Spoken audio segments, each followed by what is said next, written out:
one of the process or one of the problems that I have had is getting people to understand that automation is a benefit.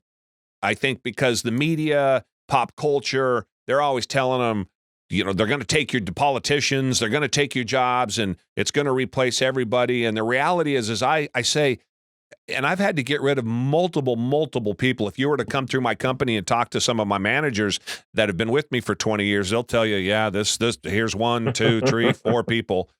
Because I said, I want you to here's the computer system to do it. Here's the software to do it. Take your job and put it in this system. And then I have more work for you. And almost inevitably, I have to just get rid of them and start all over again, and then have their job put into the system, and then give that person, whoever comes in new, the next job. So to other people that might be facing that, how did you handle that, or what's your idea on how to handle that?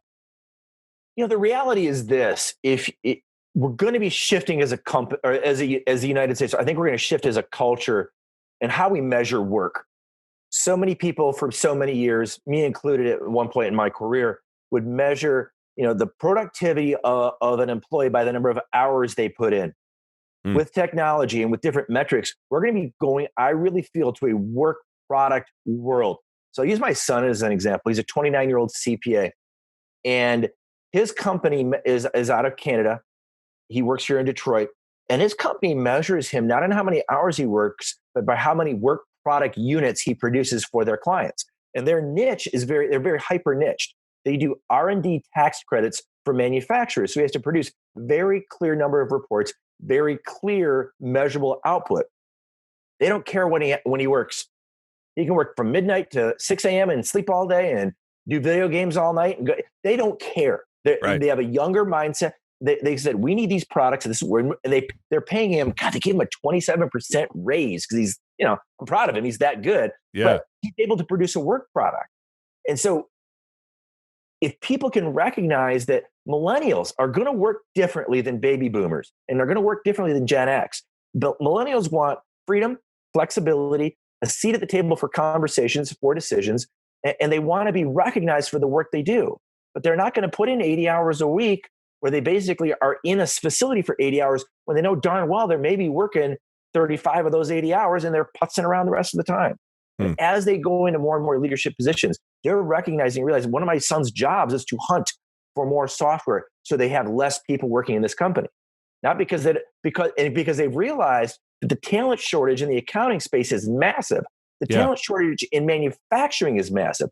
90 days, if you had me on your show 120 days ago, 6 months ago, we would be having a very different conversation. Then there were 7 million more job openings than there were Americans to fill those jobs. Mm-hmm. So there are, as this all shakes out and we figure this all out, people are going to slot into different lanes, but there's going to be a big group of people that don't want to go back into work. They want to work from home. So then how do we measure them? We automate, we measure their work product to see the result they produce, and we put a profit number to that result. Then we know if we've got a good employee or not, regardless of when they do the work. And so that, from the millennial side, that still leaves the freedom there that if they perform, they're going to then reap the rewards, and if they don't perform, they're moved out and somebody else is brought in. Is what you're saying? Pretty much, yeah. Yeah, because I hesitate on that. For me, in between that, go home and work, but you have to turn out the product but I want to go home because I want the independence. It's like, okay, you can have the independence, but you still got to put the day in. You still got to put the time in. You still got to get the work done. Mm-hmm. This isn't a 20-hour work week for a 40-hour pay. Yeah, and if you can measure that work product, so he gets measured by the number of X number of reports he produces and the Y result, because the way they sell their business is so fascinating. They don't bill their clients by the hour. They just don't. Unlike a traditional CPA firm, they don't bill by the hour because they're an R&D tax credit focused firm. They do an audit on your business for free, and they say we're gonna get you tax credits for $1 million. Making the number up, they get a percentage of that.